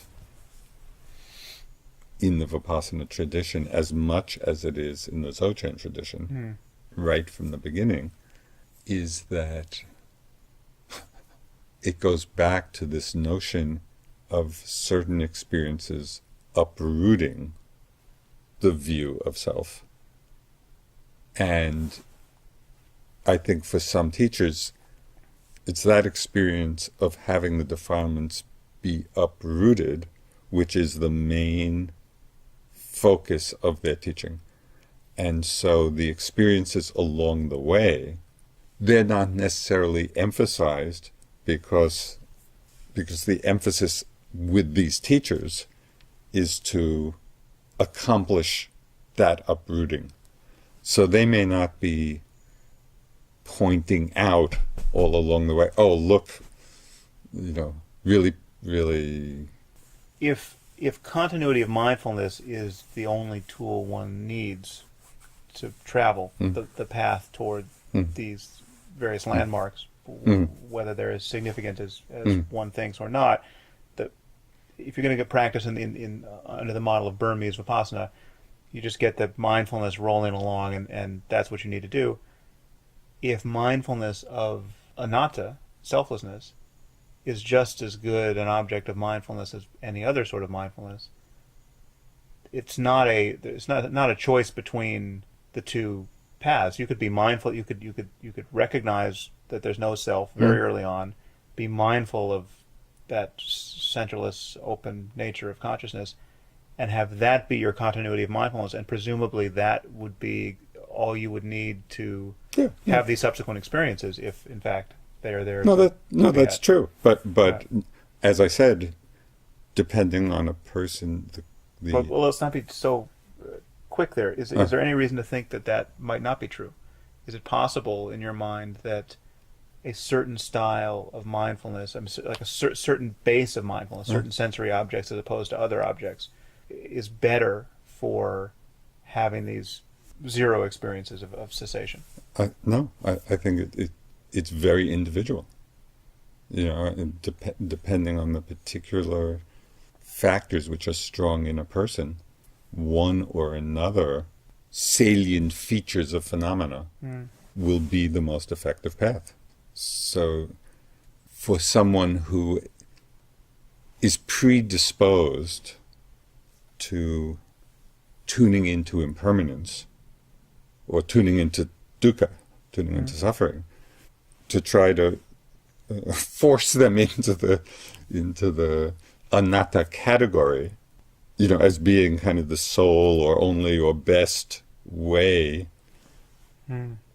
of coming to freedom from grasping, freedom from clinging, that may not be the most effective path for them. But see, the thing is that, in my view, the difference is, if we're talking about the suffering and the end of suffering, the difference is so extraordinary. I mean, just to walk you back to part of your story that you told when you were practicing with Goenka and were doing the body scanning and had initially had this experience of sublime body of light, no pain, and then came back and you had the body of twisted steel, and were trying to get back into the practice and literally couldn't continue with that practice because it was so frustrating. It sounded like that was your experience. And that was 2 years fraught with the effort of trying to be mindful of a sphere of phenomenon that was just, in some sense, a condition of suffering. I mean, you could have said you were being mindful of dukkha in that situation, but you were having a very frustrated time as a yogi. Because I wasn't being mindful. Okay, so there's two things to say about that. One, that's not the true mindfulness. Not at all. You had an agenda, Complete. right? I had a strong agenda. Right. But the fact that you had that agenda was understandable given the way the teaching was framed. In my view, you would have to... Yes. It's very hard not to have that agenda. And that's a liability of that style of practice. And I think that liability is... There's a liability on the other side, on the Dzogchen side, which we can talk about, which we haven't talked about at all, really. But the liability of the goal-oriented momentum model of get as much mindfulness as you can on whatever you can notice is that there's a sense that you have to that freedom is elsewhere, that you're trying to schlep up to the top of the mountain and you are at the bottom, and all you can notice is the fact that you are somewhere near the bottom of the mountain, and you have to keep working on this project. The difference between that and being able to just cut through to selflessness and really drop any obvious effort. I mean, that's the thing. You can be. The question is, when does it become effortless? Does it have to become effortless by virtue of momentum and the practice takes on a life of its own, and you're just noticing effortlessly, or can you notice that every true instant of awareness is? I mean, this is why in Dzogchen they talk about practicing the goal as the path. Yeah. In my experience, that's not false advertising, because even if you're going to only get a second of mindfulness in every hour, there's a difference between that second obviously being the goal, or that second being a strategy to reach some goal that is on the other side of this body of twisted iron. I really don't see the importance of as you say, each tradition has, I see, its own strengths and its own potential pitfalls. Mm-hmm. And each tradition, it becomes obvious when one is practiced and fallen into the pitfalls, what they are. In the Vipassana practice, the danger is that as I fell into, really practicing with an agenda, I think that's, at that point, I was not getting proper guidance. But I think when I finally came to an acceptance of just what was happening. But it's a little subtler than that and a little more insidious, because what is proper guidance when the view is you really do need to get to the top of the mountain? So you're not at the top of the mountain right now, so you haven't had the cessation experience. But that's no different than saying you need to get to stability. But it is different, because in each moment in which, so in this moment I could say, how do you know you're not stable, right? No, but and for that moment, the moment of mindfulness that is going to precipitate could be a moment of freedom, but it's not the same thing as cessation. It's not the same thing, because you're not. You know the lights are still on. You haven't gotten to. You have a goal. You have a goal. No, but there's a difference between there's so many different aspects of it. This is why it makes the conversation, because I want to hit many different points. This is dharmic whack-a-mole. First, just kind of to step back, kind of looking at the Dzogchen tradition, which obviously, I practice and has had a hugely beneficial. I've learned a lot from the practice and incorporated a lot into Vipassana. So I'm not at all kind of You're not hostile to not only not hostile. It's like I'm Mr. One Dharma. Right. But when you look at the great Dzogchen masters, they have done years of preliminary practices and retreat. supportive practices and 20 years in a cave. Yeah. So it's not that... And I'm not suggesting that retreat is unnecessary, and so before we to spare you some of the pain of having to spell that all out, one of the obvious pitfalls of emphasizing non-duality and emphasizing that there's nowhere to go and nothing to get to and there's no goal is that a person can be left with a sense that there's nothing to do and no reason to practice, and they're going to spend the rest of their lives just thinking about. They're either going to spend the rest of their lives just living a very ordinary life, doing all the things they wanted to do anyway, and clinging to all their pleasures and averting from all their pains, or they're going to develop a concept that just sort of believing that everything's perfect is enough. Exactly. And that's obviously delusional. So, yes, on the Dzogchen side, you see people... Attachment to emptiness. Right. Attachment to the view of emptiness is barring the door to a real breakthrough into stabilizing this experience. Yes. And which takes a tremendous amount of, if not effort, seeming effort, because these people spend years on retreat doing nothing but meditate. Yes. So we agree that's on the menu, even if you do recognize the nature, the empty nature of consciousness. Right. Okay, going back to the Vipassana. Once from that point of purification of view, where one has really seen that the whole process is just knowing an object arising, passing, it's all happening by itself. There is an effort to get to that point. From that point, even though one can be pulled out of it by, as I was with trying to get back my body of light, and I was just not practicing in a correct way.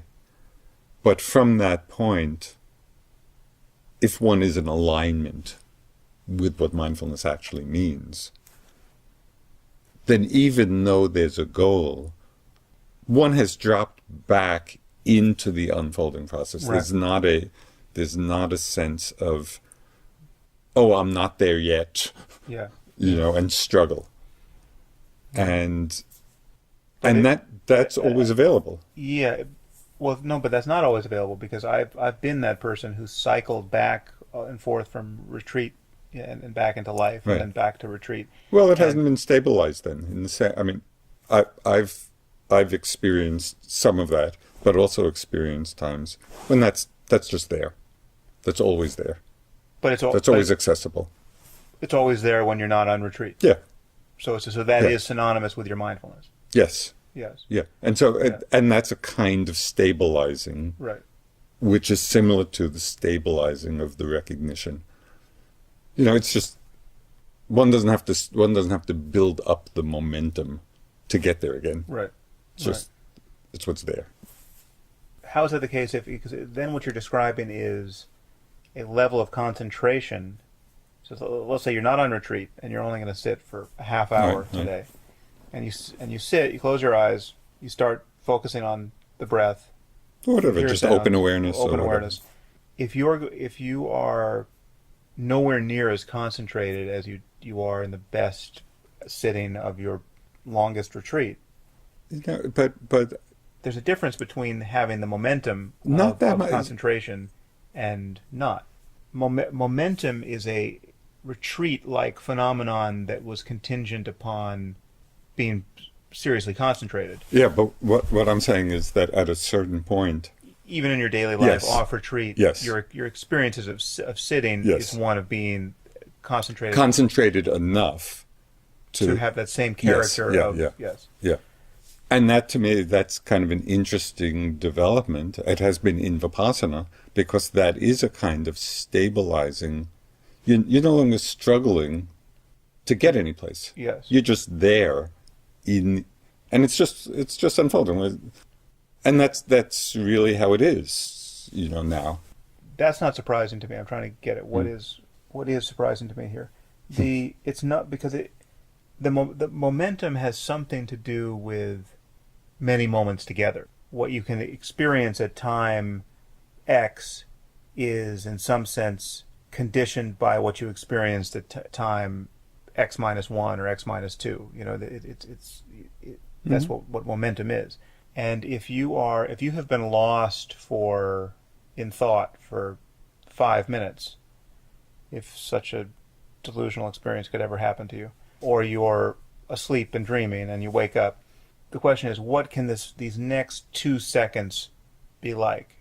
And there's a sense in Vipassana that for those next 2 seconds to really deliver the goods, to be really like the best 2 seconds on a retreat, something has to be unusual. You spend a lot of time in Vipassana noticing sensory phenomenon with increasing apparent depth and subtlety. Everything starts happening very fast at points, and things disappear. I mean, things that were there or normally there in sort of coarse awareness are no longer there. The boundaries of your body or whatever.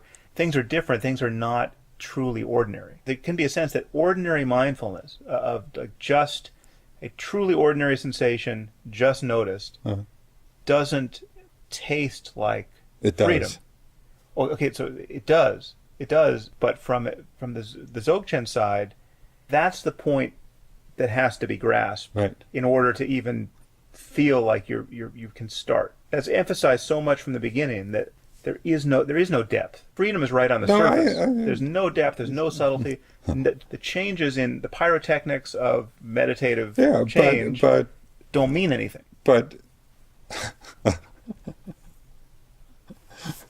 that has a psychological consequence. It's unthinkable to be the yogi who is trying to get back to the body of light in that sense. I mean, like to spend 2 years trying to, how could you do that from the Dzogchen side, having been given the Dzogchen logic of practice? Right. No, that is a particular potential pitfall of the Vipassana map. But as you said, Dzogchen has its own potential pitfalls, and they happen to be different. But, except within Dzogchen, they're not. Those pitfalls are criticized enough that they're not really. I mean, the real pitfall is the Advaita Vedantic version of Dzogchen, whereas in the kind of the talking school of non-duality, where you're sitting with someone who's talking about non-duality, and there's nothing to do really. No, there are other pitfalls in Dzogchen. Beside the one. But I mean, I don't think this pitfall in Vipassana, I mean, I think, for example, if I had been practicing with U Pandita, that would have been... He would have gotten you past that. I think really quickly. I mean, I had many examples of that. Right. Where he would just see... But you must have had examples of practicing, striving in your practice under U Pandita, and getting into a very goal-oriented, effortful, and therefore painful attempt to get somewhere with the practice. Because I know what it's like to sit with U Pandita, and that's coming out of his pores. That I heard him say to someone in as you know, with practicing with U Pandita, you could hear the interviews with other yogis. You know, the interview before you and the interview after you as you were creeping out of the room, and some of the stuff he would say. He was a drill sergeant. Yeah, but also, it's very hard to, because. I can't remember now whether it was you, it's your story, or whether I overheard this with another yogi. But he said, "It's a pity you don't have more courage." Was that you, or was that the? No, he said something like, "Don't you have any pride in being a man?" But one of the interesting things that I came to appreciate about him was, and I saw this over time. It wasn't immediately apparent.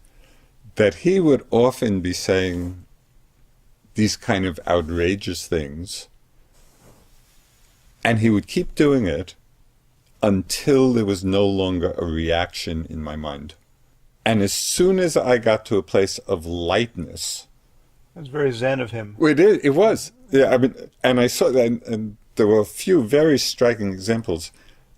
As soon as I stopped reacting to his trying to push my buttons, Right. he stopped doing it.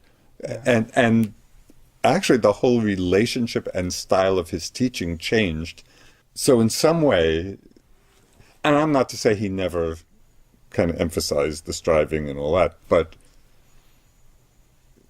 it's not to take everything on face value when you see the approach Right. of different people, because sometimes they're doing things as a skillful means to get people to unhook. And that was just...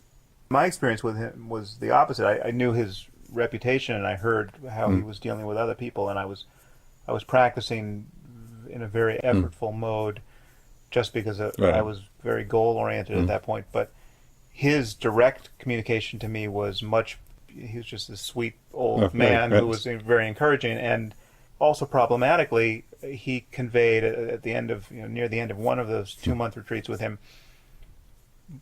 clearly to his eye and to my eye, I was in the state of equanimity where everything was just humming along fine, but then he said something like, well, if you just keep doing everything in this way, and something very interesting may happen for you. He was talking about stream entry. Yeah. So I know what it's like to be practicing effortlessly, to have it all seem great, to be in this very, if you could just have if you could have told me this is what your mind is going to be like for the rest of your life, I would say, okay, that's probably good enough. This feels enlightened. This feels like there's no suffering. The body's great. I'm noticing everything. I'm concentrated. There's no effort. But still, I was waiting for something to happen on some, all the other moments that I'm not being mindful, and all of that very rarefied awareness was clearly contingent upon being on retreat, meditating 18 hours a day. And it was not something I was going to get in traffic 3 months later when I'm back living my life. And that duality. But what I'm saying is that there is that experience, and that's highlighted because of the importance given to this notion of uprooting defilements, which is a different model. That's a different model. But given the importance within the Vipassana tradition, or particularly the Burmese, of the uprooting, that's understandable. That can be there, and one can also come to a place in Vipassana where one drops into that it's not dependent on those rarefied conditions. So that is the ordinary character of one's mindfulness. Yes.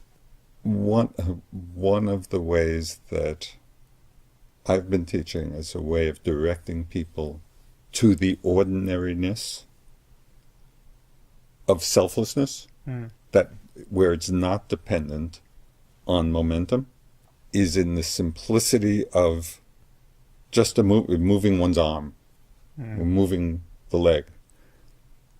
And one of the methods I've been using is reframing the experience in the passive voice.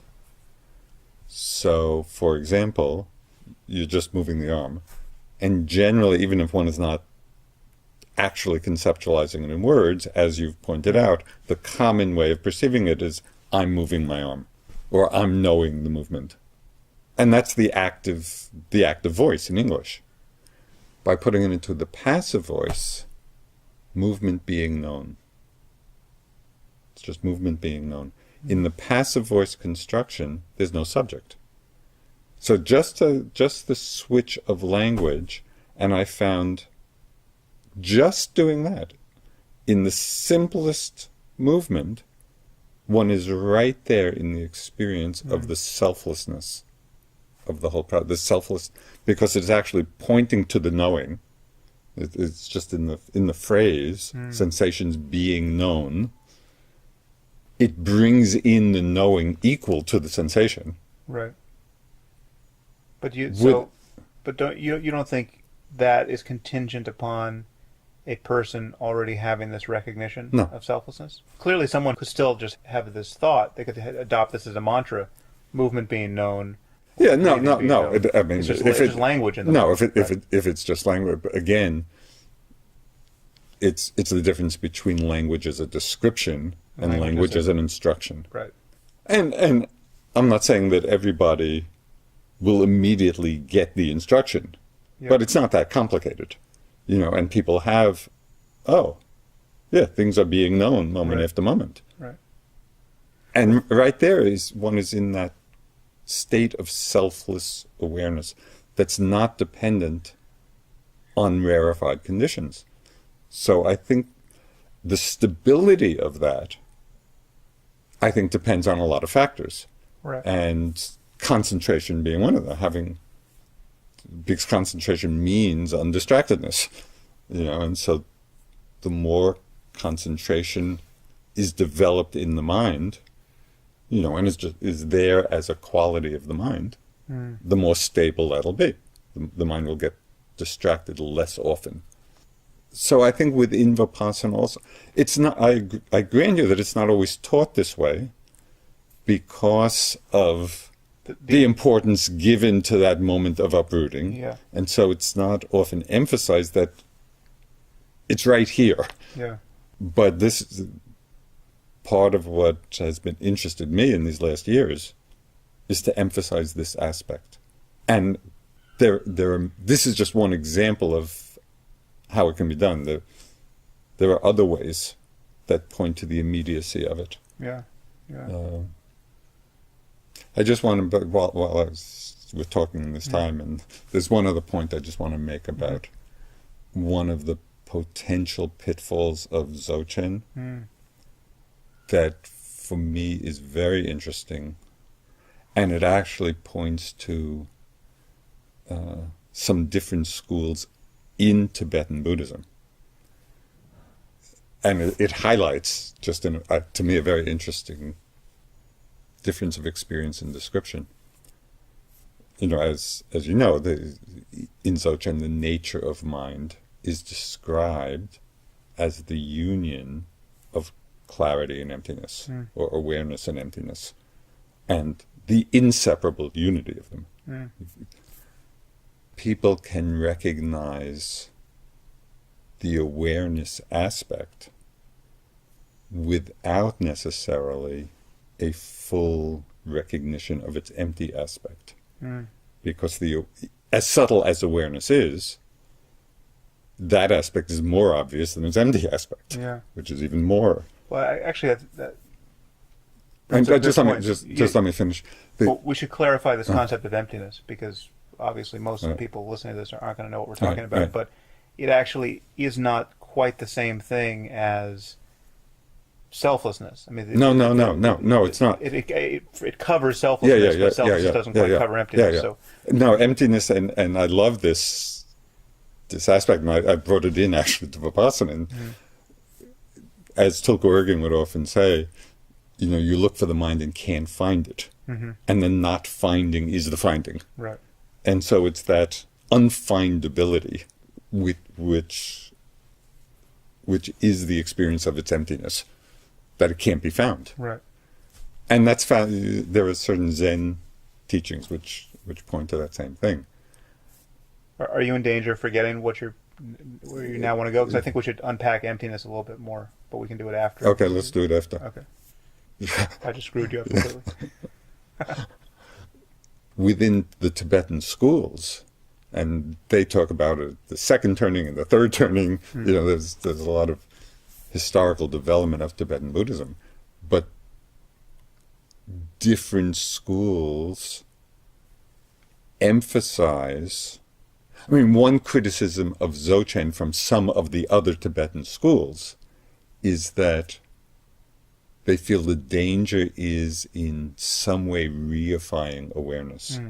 Now, from Dzogchen perspective, they're emphasizing, no, it's empty. Right. But from the other schools, they give more emphasis to the emptiness aspect rather than the awareness aspect, which is the Dzogchen criticism of them. So it just, to me, points that it's these two aspects, the empty aspect and the awareness aspect, and the inseparability of them, that's the key. I mean, without that, one is not practicing Dzogchen. And the danger of recognizing awareness without necessarily having the deep realization of the empty aspect. Right. And so I hear, not necessarily with Dzogchen, but in general in spiritual scene, and even within some Theravada schools, phrases like make a home of awareness, or just some way in which awareness becomes even a thing, even in its most refined and even non-dual awareness. Right. That phrase, to me, yes, in the depth of correct understanding, it incorporates the realization of its emptiness. Yeah. But it's very easy, I feel, to miss that point.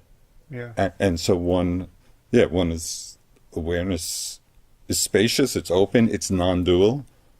Well, but the non-dual for me really is the most important conceptual hook here, because non-dual for me, if you actually get it, covers selflessness and it covers emptiness. It's possible to use that word and obviously not get it, but the non-duality is the loss of the subject-object duality. The duality that one is negating is subject-object perception. Yes. To lose the sense of being the subject as opposed to the object is an insight into selflessness. The self isn't there, right? You look for the self, right. You can't find it. There's just awareness left.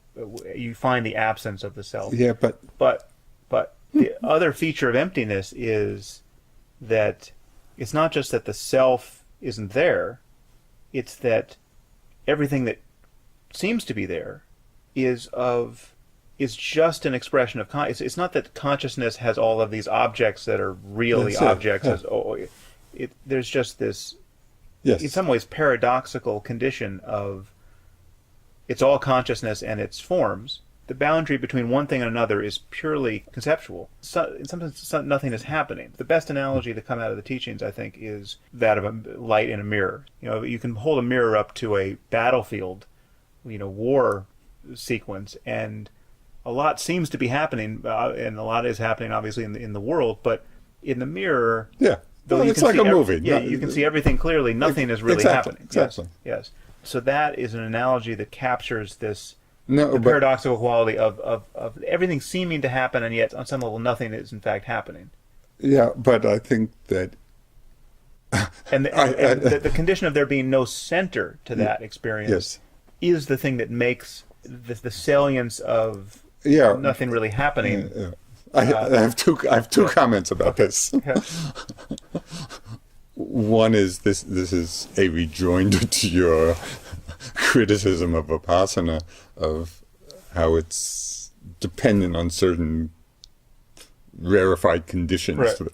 So, okay, given that description, right, how often is one living in that experience? For Dzogchen practitioners, the description you just described, right, I think it's very rare. No, but actually, so the question is, how long does it take? How much stability do you need for that taste of the dreamlike quality or the mirror-like quality of experience to be present? No, one can see it in a moment. Yes. Okay. So, but in terms of actually, how much of one's life is spent there? Yes, not minuscule, enough. minuscule. So in terms of the actual experiencing the fruit of these various practices, I don't see much difference. No, but that's what I would challenge you on, because the difference is it's a difference between feeling that one can break through to the goal. What are they going to call it? Non-duality or emptiness? I understand this. That totally. Like yes. Yes. I mean, but practically speaking, in terms of freedom of mind in a life, so it's true. Okay, the path is the goal, and the goal is the path. but it's arguably true in only. only on one map as opposed to the other. No, because as I was saying, just in the examples I was giving before, I think it's possible, and it's not always taught this because of the emphasis on that moment of uprooting, but I've been taking much more interest in teaching Vipassana from that perspective, that it's right here. That selfless understanding and really the recognition of that quality, the nature of mind in that moment, can be right here. So I was going to say something. Oh, so just going back to I think what you said as one of the aspects of emptiness is really important. I tend to give more emphasis to the unfindability aspect, but I think both are important. But I see even in your description of, or just in every way you described it, there still is the potential for being identified with your whole description. Right. And so there has to be something.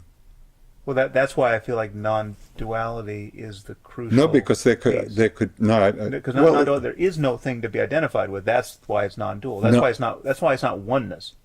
You wouldn't say a oneness of, because it's very easy. And this is obviously the criticism of the Advaita Vedanta side of things, where you just, rather than talk about non-duality or selflessness, you just self capital S, and it's the self, and it's just big consciousness, just big consciousness, and then you'll have Deepak Chopra telling you that's the thing that gave rise to the universe. Right. This sense of there truly being no center, then what remains is you call it the world. Yeah, the world. That to me is when I think of different kinds. This goes back to using the term oneness. Mm-hmm. There's a oneness that comes from being one, and there's a oneness that's the result of zero, which is what you're saying. When there's no sense of self, there's just everything that's left. Yeah, right. Yeah, everything's still left. Yeah, there's still a paper cutter and a water bottle, and I'm totally in agreement with that. Yeah. Okay. Well, maybe that's a good note to end on. It'll be interesting to listen to it and see if it would have even the remotest interest to anybody else. Yeah. Obviously, I think we've pushed into areas that are so esoteric as to leave us with an audience of 4 people, 4 diehards. But we will see. So, in any case, thank you for doing it. I think you're now on record on many points that. Maybe you've said many of these things before, but I think it would be hard to find them all in one place. So those 4 of you who are still left, if you want to know more about Joseph's work, you can go to the website of his meditation center, which is the Insight Meditation Society. The website is dharma.org. And he has several books, the first of which, The Experience of Insight, is a very clear articulation of how you practice Vipassana on retreat, and he has several other books beyond that.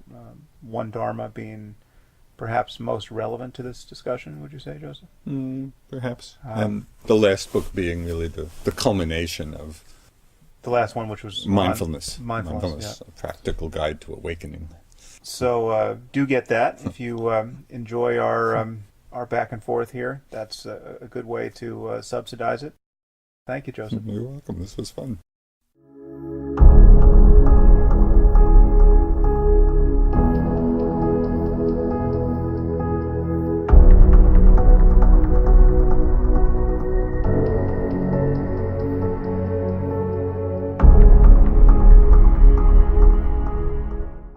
If you enjoyed this podcast, there are several ways you can support it. You can leave reviews on iTunes or Stitcher or wherever you happen to listen to it. You can share it on social media with your friends. You can discuss it on your own blog or podcast. Or you can help fund it directly. And there are 2 ways you can do this. You can try a membership at Audible, the world's leading source of audiobooks, at audibletrial.com/Sam Harris. Or you can make a donation through my website at samharris.org/donate.